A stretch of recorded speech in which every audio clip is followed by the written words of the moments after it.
Bienvenidos a Desviades, este episodio que estrenamos esta semana, en el cual nos traemos varias novedades.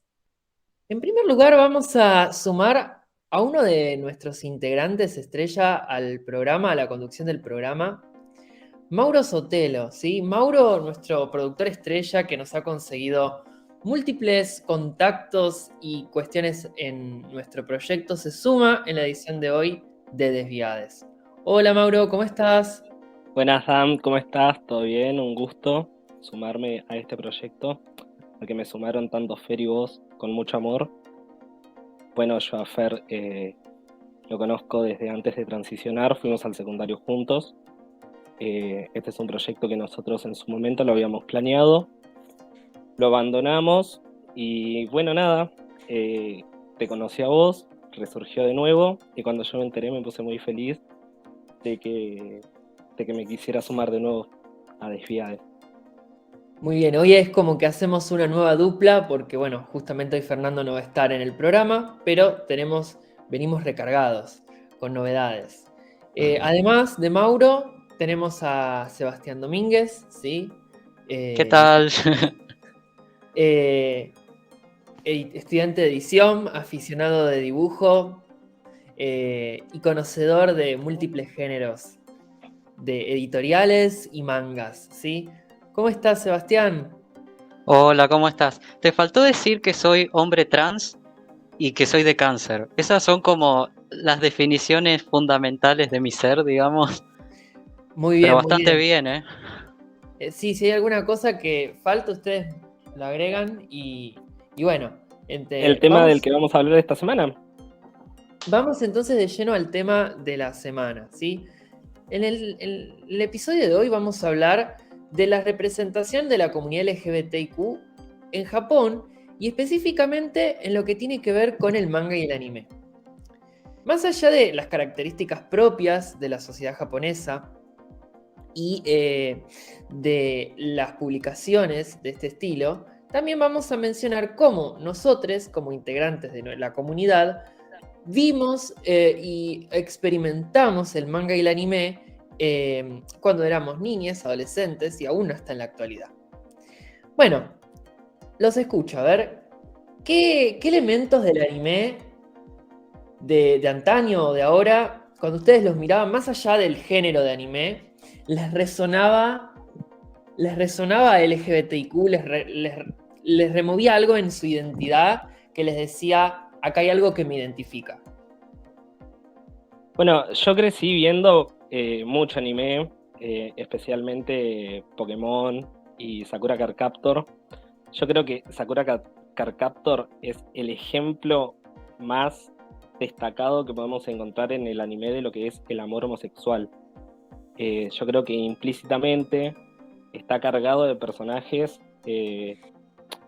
No me gusta decir tensión sexual porque si bien es un anime ambientado para un público más infantil, siempre se deja entrever y leer entre líneas la ambigüedad sexual de los personajes, ¿no? Eh, no sé, Sebastián, vos, ¿cuáles fueron tu caso?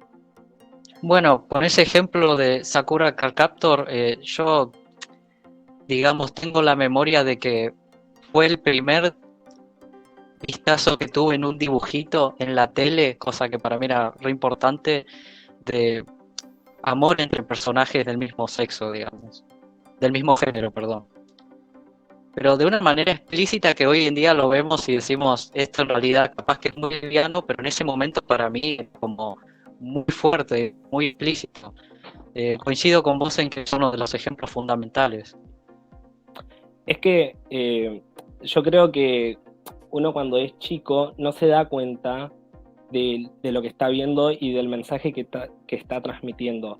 Yo creo que nada, que en el anime siempre se encuentran representaciones homoeróticas o de diversidades sexuales que tal vez uno con la inocencia, no, la inocencia de un infante, no se da cuenta, pero cuando uno los vuelve a ver de grande, nota lo que está transmitiendo esos personajes. Sí, además es como que el anime siempre fue un género que fue disruptivo de alguna manera, como que presentaba, por lo menos en la época que yo era niño, ¿no? Como que presentaba ciertas propuestas en lo que eran los personajes, la historia, múltiples cosas que otro tipo de animaciones, por ejemplo, no presentaba, ¿no?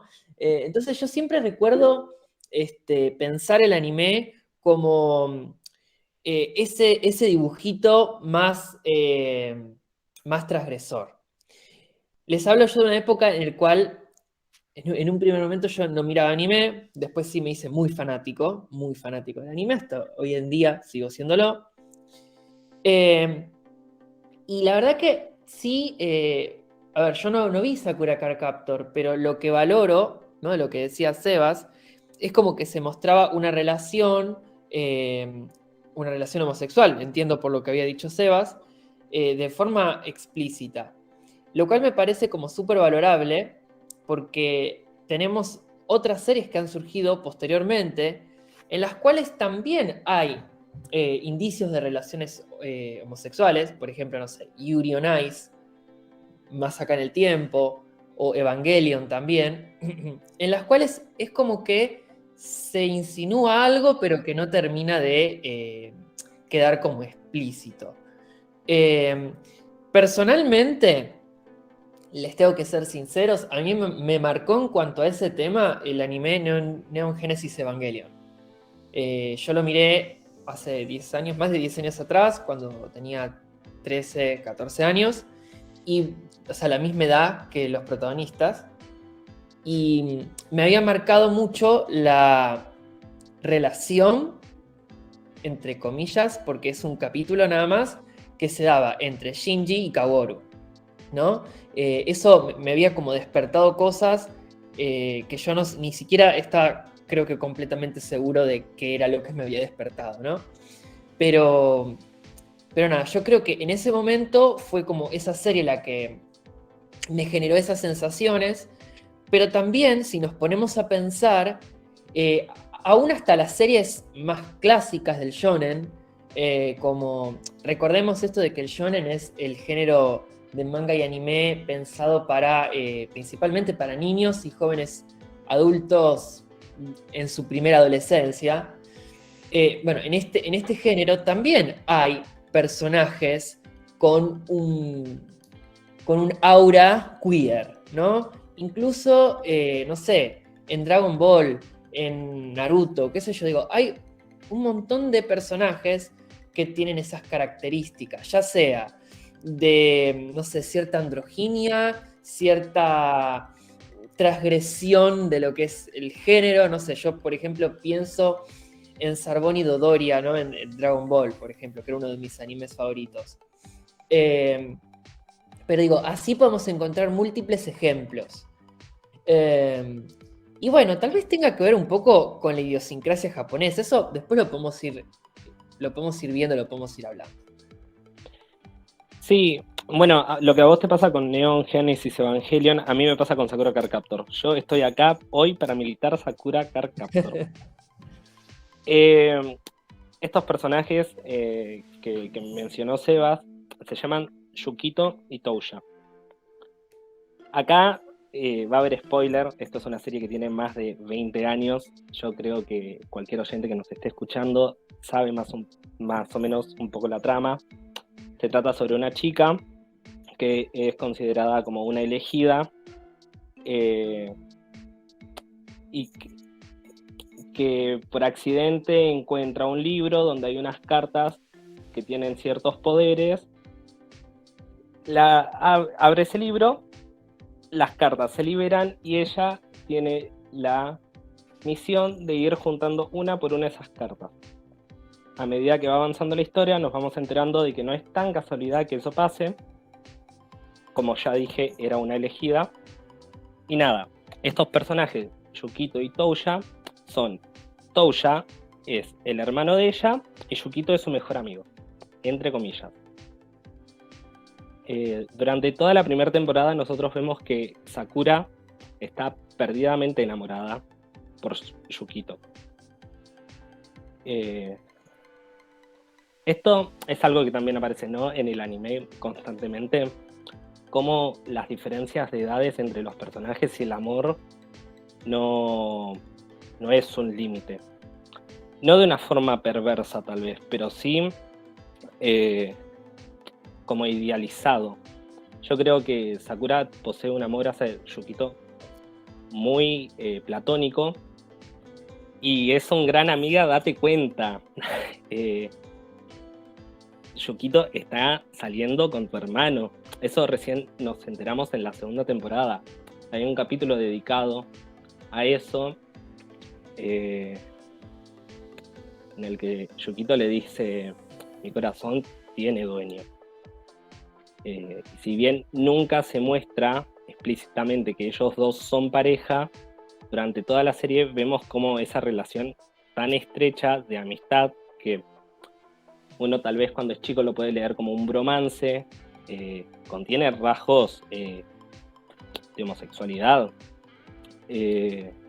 Otro personaje también es el de Tomoyo, que es su mejor amiga, que ahí yo abro el debate, no sé, Sebas, vos también que la viste. Yo creo que el personaje de Tomoyo es mal leído. Yo creo que no posee sentimientos sentimentales hacia Sakura, sí una gran admiración. Yo creo que es como un sentimiento de sororidad muy grande que siente hacia ella. No sé vos qué opinás. Mirá, es muy loco eso porque a mí lo que me sucedió mirando la serie es que cuando yo era chico no tenía la lectura de la parte de Yukito, digamos, pero sí yo pensaba que había una cuestión lésbica entre Sakura y la amiga. Onda, yo de chiquito interpretaba eso, era como que ese lado me interpelaba a mí más de alguna manera que el otro. Bueno, eso tiene también que ver con que a veces no solo es la representación misma, sino lo que a nosotros nos pasa desde nuestra subjetividad, ¿no? Claro, como la lectura personal que encuentra cada uno.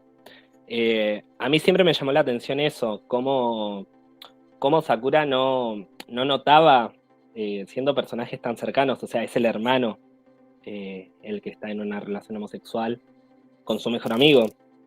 Y otro personaje a destacar es el de Yaoran, que es el interés amoroso de Sakura a partir de la segunda temporada. ¿Por qué digo esto? Porque durante la primera temporada, cada vez que aparece Yukito, él se sonroja. Eso a mí me llamaba mucho la atención cuando era chico. Yo decía, ¿por qué se sonroja tanto? ¿Qué es lo que le pasa? Y siempre se le acerca con cierta timidez, o cada vez que aparece se va, tiene como hay cierto sentimiento hacia él.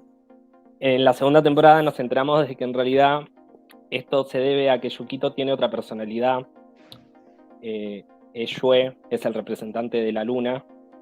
Yue, en japonés, si no me equivoco, significa luna. Y nada, ahí nos enteramos de que en realidad no es que tiene sentimientos, sino que lo que sentía era como una fuerza mística, porque recordemos que los anime están muy cargados con la mitología japonesa. Y nada. Dam. Sí, parte de la mitología japonesa, ¿no? Que es la creencia del shintoísmo, ¿no? Un poco para atrás. Otra serie, ¿no? De la época, me parece un poco más antigua, es Rama y Medio. Totalmente. Bien, hay un juego, ¿no? Con lo que es el género, ¿no? Más que nada. Y me parece interesante. Me parece interesante porque es como que todos estos temas aparecen en el anime, pero como de manera velada. Y también pensando en la sociedad japonesa, ¿no? La sociedad japonesa, a ver, históricamente, antes de la llegada de lo que es los europeos, ¿sí? Los siglos XVIII y XIX, las relaciones homosexuales existían y, por ejemplo, entre samuráis era bastante común, por ejemplo. Era como un clima más relajado. Gran parte de la una parte de la idiosincrasia que hay actualmente tiene que ver con la importación de ciertos ideales occidentales, ¿no? Pero también hay una cosa muy importante en Japón, que está como muy marcada, que es el tema de lo público y lo privado, lo que se dice y lo que no se dice. Entonces, en todo lo que tiene que ver con la homosexualidad, las diferentes orientaciones, las diferentes identidades de género, es como que hay cierta tolerancia, si se quiere, a lo que se puede hacer de forma privada, pero hay grandes dificultades por parte de la sociedad japonesa. No sé si decirlo como dificultades, sino como que hay un desacuerdo a que estas cuestiones se expresen de una manera más visible, ¿no? Que es como todo lo contrario a, por ejemplo, lo que logramos acá, ¿no? El tema de la visibilidad. Eso no significa que la comunidad LGBTIQ japonesa no luche por la visibilidad, sí que lo hace, pero lucha en un contexto social en el cual la visibilidad de estos temas y de la vida privada o de ciertas cuestiones no está como bien visto, ¿no? Sí, creo que Sebas, ¿no? ¿Querías hablar? Sí, más que nada para complementar lo que estabas diciendo ahora, y quería destacar algo que habías mencionado antes, que es con respecto a la animación, que era lo que nosotros consumíamos, digamos, de chicos, la animación japonesa. Vos en un momento dijiste que te llamaba la atención eh, por la calidad, digamos. Bueno, yo creo que hay que tener en cuenta dos aspectos. Por un lado es la diferencia entre las diferencias que hay entre Occidente y Japón, digamos, por qué lo consumimos. En el anime ellos siempre fueron pioneros en la animación, por un lado muy estilística, por el otro de muy buena calidad. Y estilística me refiero a que si ustedes ven, siempre se fijaron más en que la cosa sea estética, digamos. Ellos son una sociedad, creo que vos lo sabrás mejor que yo, Dan, que se fijan mucho en la parte estética, le dan importancia a eso. Y después, por otro lado, justamente esa parte social que vos decías de lo que está permitido y lo que no, allá tienen otros regímenes con respecto a las edades y a qué edad podés acceder a determinado contenido. Por ejemplo, vieron que, no sé, acá en Occidente tenés que tener tal edad supuestamente para ver una película, o una película está categorizada para tal edad dependiendo si presenta desnudos o cosas así. Allá en Japón es distinto en el sentido de que están permitidos los desnudos, por ejemplo, femeninos, censurados de una manera específica, digamos, no mostrando los genitales directamente, pero ya para lo que vendría a ser el shonen. Entonces, eso también era algo que distinguía a las series que nosotros veíamos de chicos. Por un lado, la calidad de animación, el estilo, y después que había, por ejemplo, desnudos como en Ranma en Medio. Ranma en Medio es una serie que hoy se considera Ichi, creo que se pronuncia, es el término de la serie que juega, digamos, con el aspecto erótico y esas cosas. Sí, creo que se escribe ecchi, ¿no? ¿Puede ser ecchi? Sí. Ahí está. Mauro, te escuchamos. Sí, en realidad lo que sucede en Japón es que no es una sociedad que esté cerrada a la diversidad sexual. Ellos están cerrados a cualquier demostración de cariño público entre cualquier tipo de relación, sea tanto homosexual como heterosexual. Ellos no juzgan las preferencias sexuales de las personas, no durante toda su historia en realidad, porque durante un breve periodo de tiempo, cuando Japón quiso empezar a abrirse al mundo, prohibieron la homosexualidad como una forma de respeto a la cristiandad occidental. Después eso levantaron como la ley que prohibía la homosexualidad. Y sucedía en la antigüedad. El amor entre entre samuráis era una forma de amor puro para ellos, como sucede en Grecia también, en la antigüedad griega. ¿Dan? Sí, y volviendo al tema, digo, de esta idiosincrasia y del anime, una cosa que parece importante aclarar y que a veces pasa desapercibida, es que en general no toda la sociedad japonesa consume manga y anime. O no toda la sociedad japonesa consume manga y anime de la misma forma que lo hacemos nosotros. Bueno, una cosa que seguramente Sebas después nos va a poder decir más claramente, gran parte del consumo del manga, acá hagamos como un paréntesis, el manga es, bueno, justamente las historietas, los cómics japoneses, en general son consumidos en revistas, ¿sí? Son revistas que algunas tienen publicación semanal, otras mensual, quincenal, bueno. Y son revistas que se consumen como, diríamos acá, como si se consumiera un diario, ¿no? Tenemos, no sé, por ejemplo, la más conocida, Shonen Jump, donde se publican justamente las principales series del género shonen. Es bastante consumida. Pero también puede pasar, de hecho yo estaba justamente mirando algunos videos en los cuales se entrevistaba a japoneses y los japoneses decían, miren, yo la verdad no miro anime, o no sé, no conozco tal anime. Digo, eso también hay que tenerlo en cuenta. Eso por un lado.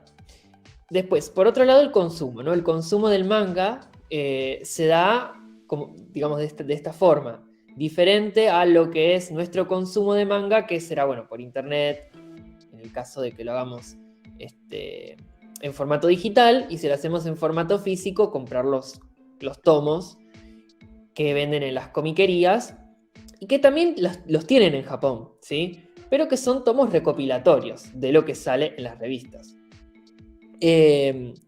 Nada, digo, eso para tenerlo en cuenta.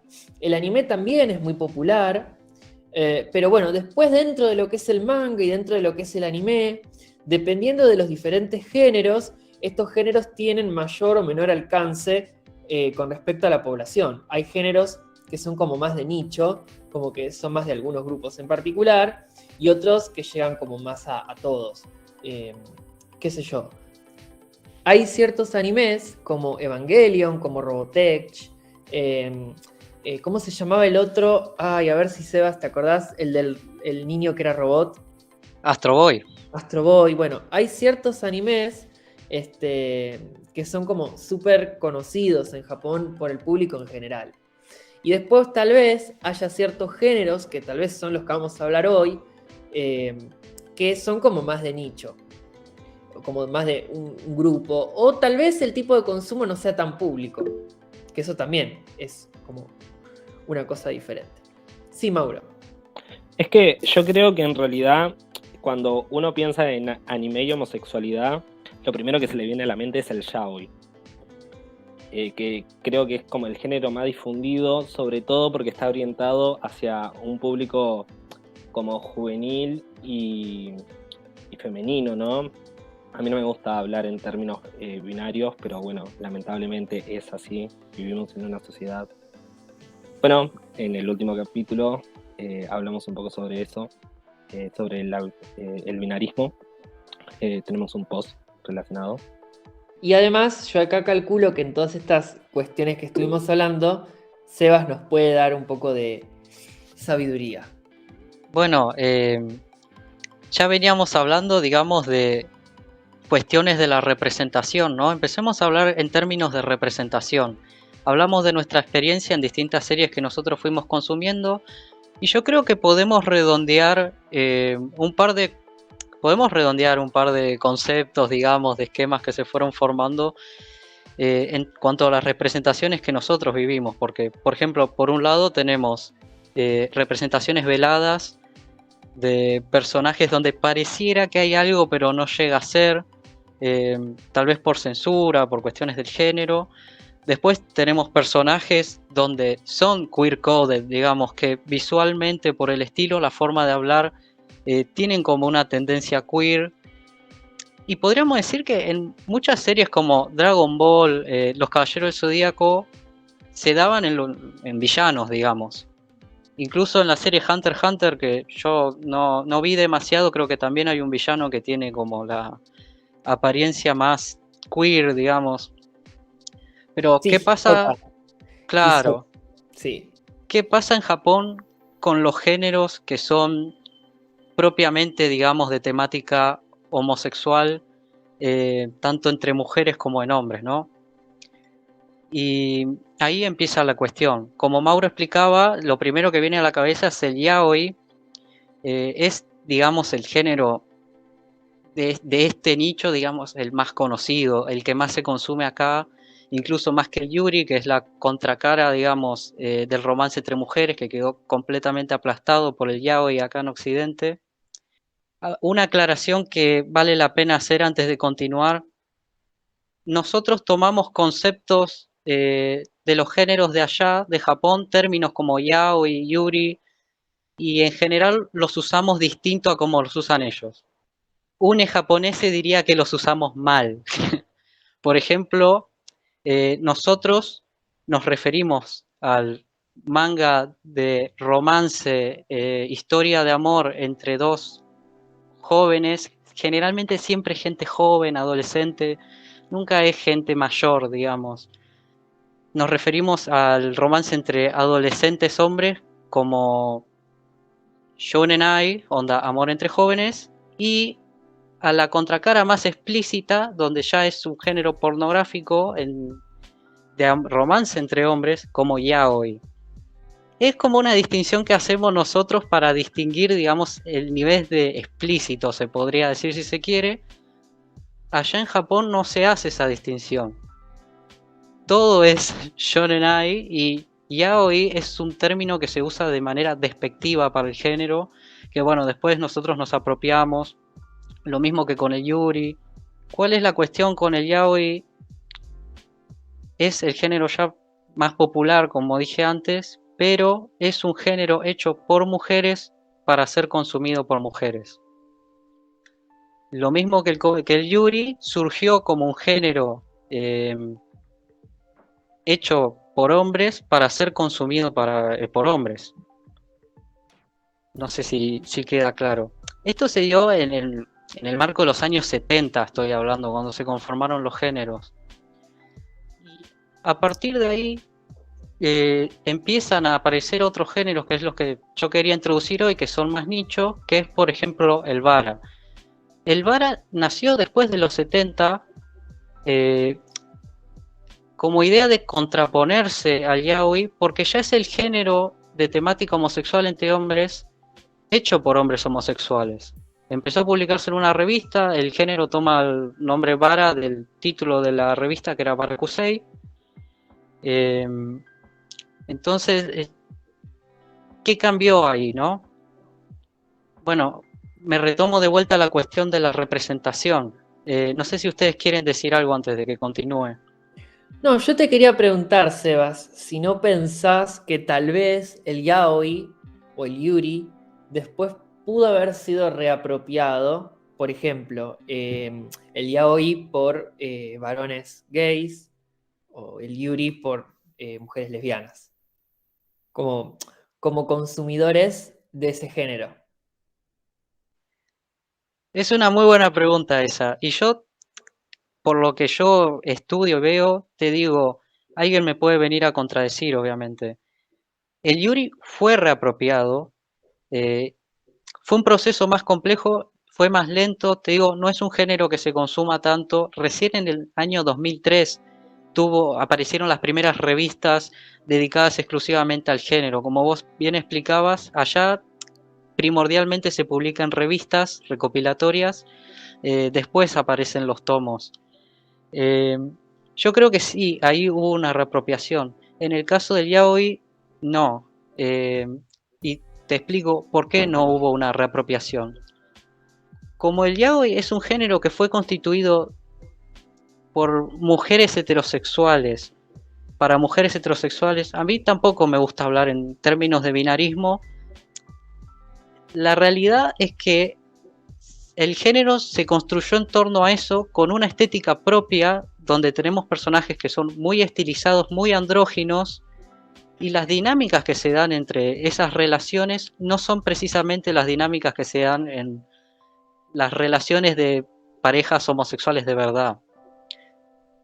De ahí vino la fuerte contraposición del vara, porque imagínate que se tuvo que constituir todo un género nuevo. ¿Y por qué digo que es un género nuevo? Porque si vos lo ves, te vas a dar cuenta de que es impresionante la diferencia que hay entre los estilos. Si vos agarrás un manga yaoi, vas a ver que son todos personajes flacos, bellos, andróginos. En el vara son todos hombres grandes, musculosos, peludos, gordos. Es más similar a lo que vendría a ser Dragon Ball Z, por él. Y eso que parece superficial, en realidad es muy importante. Y para la comunidad gay masculina de ese momento fue importantísimo, porque estamos hablando de la representación de otro tipo de corporalidad. De hecho, desde mi experiencia personal, yo llegué al género vara porque como persona, hombre que le gustan los hombres, no me sentía identificado o representado por el yaoi, por las tramas, los físicos. No precisamente me gustan ese tipo de personajes. En cambio, en el vara sí, era como que me sentía identificado más con las tramas, cómo se daban las químicas entre personajes. El hablar de las teteras, por ejemplo, de los espacios propiamente dichos de la cultura homosexual. eh, a eso es lo que voy a hacer énfasis, digamos, a esa distinción. ¿Por qué es un género tan importante para la cultura gay allá y al mismo tiempo tan oscuro? Claro, es como que tiene esto de que es más realista y que está hecho por personas que vivieron esto, que lo experimenten, y bueno, entonces creo que es como más representativo.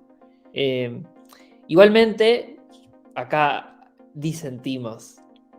En el sentido, no, pero en el sentido de que yo como varón gay sí me he sentido identificado con algunos yaoi, pero con algunos. Específicamente dos, que ahora les voy a contar, que por algún punto es como que se salen un poco de lo que es el yaoi tradicional. Estoy hablando de Yuri on Ice y Given, ¿sí? Yuri on Ice es un anime que se emitió allá por el 2015 aproximadamente. ¿Y qué tiene este anime? Justamente que la relación entre los personajes, los dos personajes principales, no es explícitamente una relación homosexual, pero se da a entender todo el tiempo y es como muy evidente. Lo que sí hay en esa serie, coincido con lo que dice Sebas, que está como muy idealizada la relación. O sea, es todo genial, todo hermoso, pero bastante idealizado. Y después está Given. Given es más reciente, creo que es del 2018 por ahí, o 2019, no me acuerdo. Igual tiene un manga y tiene un anime. También es una serie ya donde sí las relaciones homosexuales son explícitas, pero las relaciones que se construyen entre los personajes son mucho más adultas y un poco más realistas. Se presentan problemáticas de vida, conflictos. Obviamente es una ficción, ¿no? Y es muy probable que el vara transmita otro tipo de cosas que me refiero a las características de las relaciones humanas que tal vez, por ejemplo, Given y, bueno, ni hablar, Yuri on Ice no trabajen. Pero más allá de eso, sí, yo me sentí muy identificado con esas series y me ayudaron de alguna manera a saber quién era, por ejemplo, como varón gay. Así que nada, eso. También tiene que ver un poco con la reapropiación por la cual preguntaba antes, ¿no? Acá quiero abrir el debate entre lo que es yaoi y lo que es vara, ¿no? Como bien ustedes estaban explicando, yo creo que el yaoi no es tan explícito como lo es el vara. Lo que tiene el yaoi es que suelen ser personajes adolescentes con características como más livianas en lo que es el vara, que el vara vendrían a ser como hombres musculosos, lo que denominamos osos en la jerga de los trolos. Yo creo que ahí recae también, ¿no?, esa diferencia. Que el yaoi no necesariamente tiene que ser pornográfico como lo es el vara. Yo creo que el vara es pornográfico y el yaoi no. El yaoi es algo más sobre el romance, sobre la trama, sobre la historia.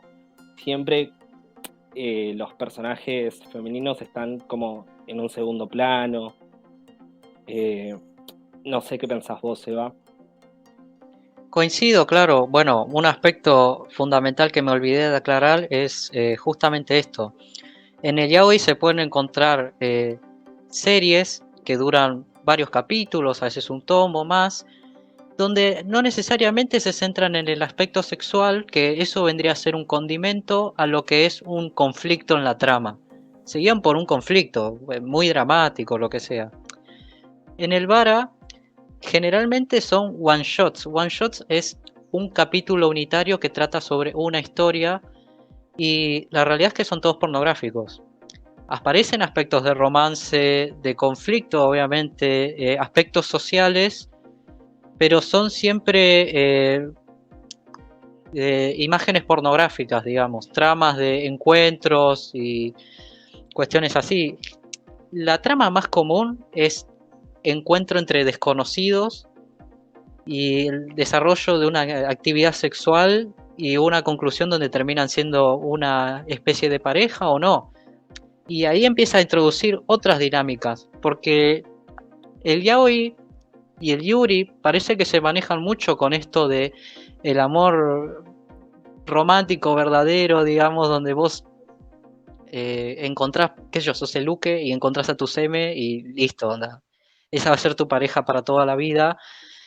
Y en cambio, en el vara es como, tiene esta perspectiva más realista de lo que es tener un vínculo sexual con alguien y no necesariamente romántico, o sí romántico y tener una relación abierta. Entonces es como que aparecen más oportunidades de representación. Sí, bueno, yo creo que nos estamos centrando, al ser tres hombres, nos estamos centrando mucho en lo que es el yaoi y lo que es el vara, y no estamos hablando tanto del yuri, que igualmente es un género menos difundido. Yo creo que hay que hacer mucho hincapié en esto, ¿no? En por qué consumimos estos géneros, qué es lo que nos atrae de estos géneros, ¿no? Los consumimos como una forma pornográfica, lo apreciamos como una forma de arte. No sé qué consideran ustedes. Yo considero que en cuanto al yaoi, suelen ser historias muy tiernas, que uno queda enganchado con la trama por eso mismo, porque uno, como hombre gay, se engancha con esta historia de amor. Y algo que yo quiero destacar y que voy a destacar seguramente cuando nos toque hablar de otras series o películas, es que durante muchos años las historias, que yo quiero remarcar esto, de que si el consumo del género yaoi se toma como algo más artístico que como pornográfico, ¿no? O sea, ¿por qué uno lee yaoi? ¿Por qué uno ve series con tramas con personajes homosexuales? Porque uno se siente identificado. Y algo que yo quiero remarcar y que seguramente remarque más adelante, cuando analicemos o charlemos sobre otros temas, que es que durante mucho tiempo los personajes homosexuales en las tramas de tanto series, películas, cómics, anime, solían tener finales tristes. Un ejemplo que tiro al azar es Secreto en la Montaña, una película icónica para la cultura gay, que tiene un final triste. Y lo que yo quiero resaltar de esta serie que yo hoy vine a militar, que es Sakura Card Captor, es que esto no es así en esta serie. Si bien no se deja explícitamente esta relación homosexual entre Yukito y Touya, tiene un desenlace feliz. Ellos están juntos. La familia los quiere. Bueno, yo que vine a militar el vara voy a decir qué es lo que pienso yo que hay que destacar. Y me pareció muy bien que indiques la cuestión del Yuri como algo que hay que seguir mencionando, ¿no? Y yo quiero explicar por qué hago tanto hincapié en géneros como el vara. Porque las revistas, las historietas, las tiendas de cómics, las ferias de artistas donde publican su trabajo, no dejan de ser espacios de la comunidad, digamos. Y a mí me gusta mucho trabajar sobre la etimología de los conceptos, ¿no? Y, por ejemplo, el concepto de Yuri mismo, que significa lirio, yo no había mencionado antes que vara significa rosa. De hecho, en esta revista donde empezó a publicarse el vara, Varacusei, la revista homosexual que empezó en los años 70, fue ahí donde empezó el término Yuri a implementarse.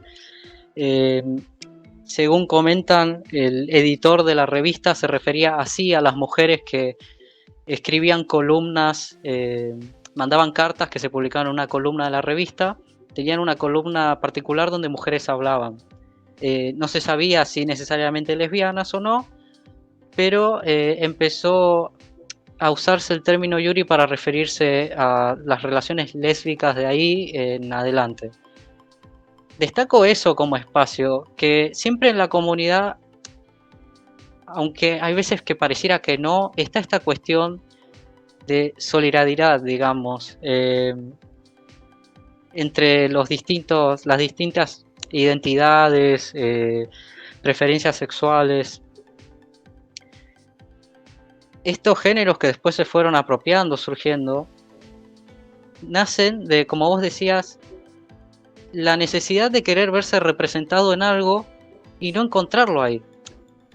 Imagínate que el género vara salió de artistas que estaban frustrados porque veían yaoi y no les gustaba, no le quería hacer, no se sentían representados, no veían ahí la problemática, se sentaron a hacerlo, pegó, fueron influenciando, digo pegó digamos entre comillas porque no deja de ser un género muy oscuro todavía, justamente porque no es fácil comprarlo. Imagínense, es un género que se comercializa más digital porque aún hoy en día no da ir a la librería y ordenar un tomo de un manga vara, es como mal visto, desgraciadamente. Entonces, hasta ahí llega, digamos, ese tipo de opresión. Yo lo que voy a destacar en todos los aspectos, películas, todos los aspectos de la comunidad, es pasar a la acción ante la necesidad de querer verse representado en algo. Para mí eso es como fundamental. Bueno, ahí viste, Sebas, lo que estuviste investigando y lo que nos compartiste de tu investigación. Ahí aparece un autor de vara muy reconocido últimamente que es Gengoro Tagame, ¿no? Que se dedica a dibujar vara no solo con, digamos, con características eróticas, sino que también hay otras producciones del mismo autor que también desarrollan como también escenas de la vida cotidiana y exploran también las relaciones. Y en una entrevista el autor decía como, bueno, lo hice porque no encontraba otro lugar donde se lo representara y quería que estuviera representado. Entonces eso está muy bueno porque nos habla de esta idea de que efectivamente, y más allá de las características propias de la sociedad japonesa, hay una idea de una visibilidad, de lograr una visibilidad, ¿no? Entonces ahí también es como el potencial del género en lograr eso, que parece como que a veces cuesta tanto en una sociedad como la japonesa. Y una cosa que me parece importante, también como para retratar un poco nuestras memorias y nuestras experiencias personales, qué importante que es la visibilidad.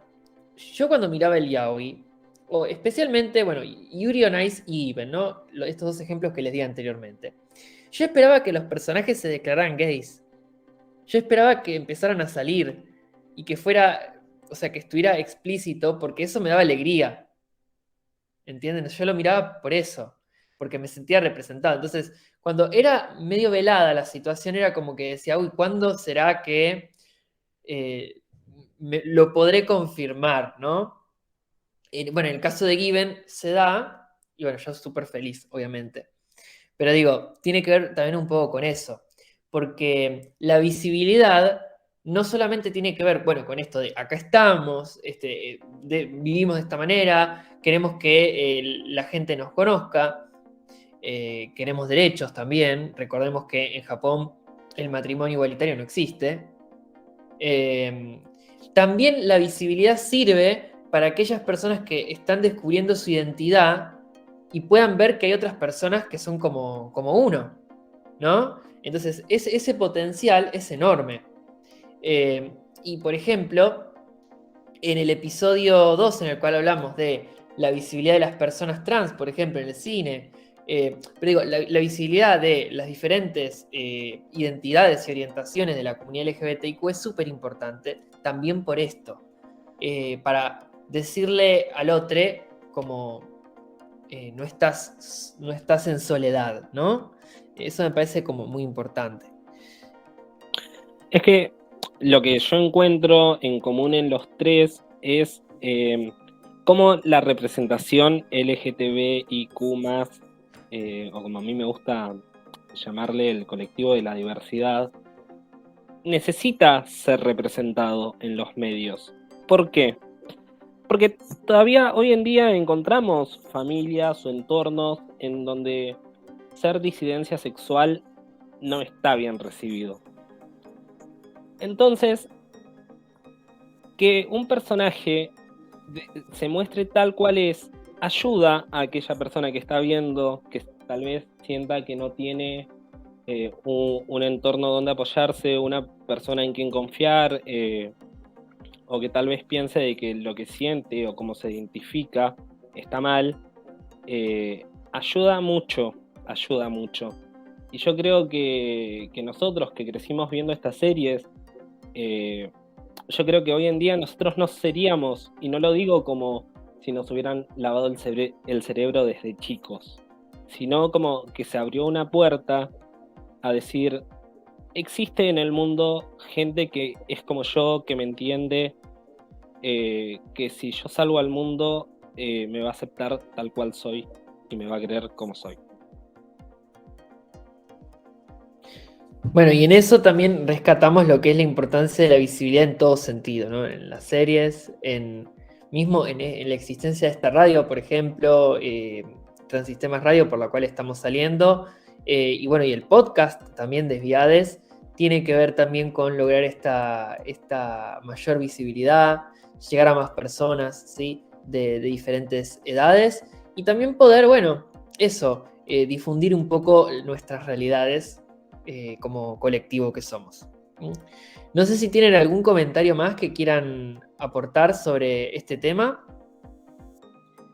No, solo destacar, digamos, esta idea, esta invitación a la acción para los artistas, quienes escriben y demás, de que siempre salen cosas lindas cuando uno busca hacer lo que necesita, digamos.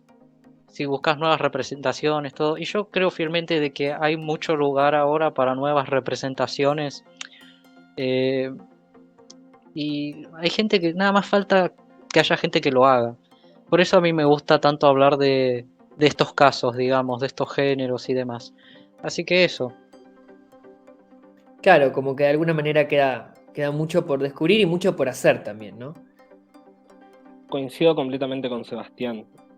Yo creo que, bueno, justamente Desviades es este proyecto que estamos armando para darnos mayor visibilidad y que es necesario. Estos artistas, estos estilos, estas artes son necesarias.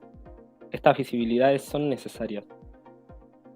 Porque hay un público detrás, hay un mensaje que se quiere dar y hay gente que lo capta de alguna u otra forma. Llega. Yo, como hombre cis homosexual, si de chico a mí no me hubieran puesto a ver Sakura Card Captor, yo no sé qué hubiera sido de mí. Yo tal vez hoy en día seguiría en el closet. A mí, yo por eso digo que lo milito tanto, porque a mí me abrió la cabeza. ese anime a mí me abrió la cabeza. Yo hoy en día lo puedo llegar a ver 1000 veces. Sí, se va.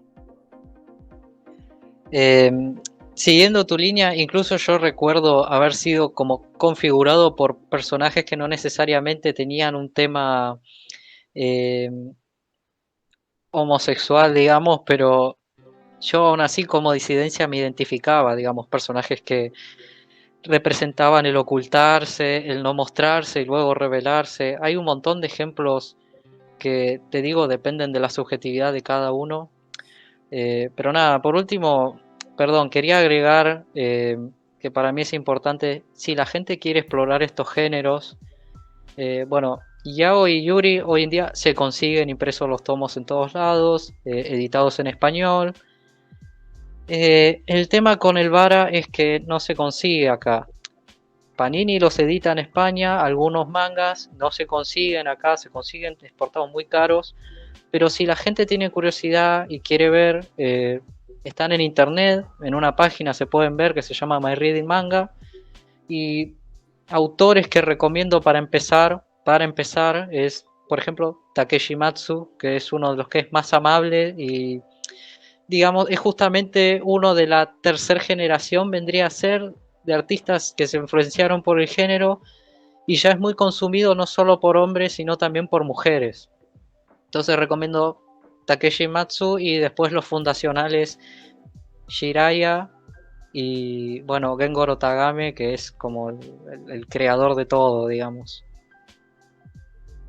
Bien, y así como Sebas nos recomendó los lugares para ver series y manga vara y autores, nosotros también les recomendamos que nos sigan por nuestras redes sociales, en Instagram, en Twitter, en YouTube y en nuestras plataformas de streaming. Estamos como Desviades AR o Desviades Podcast.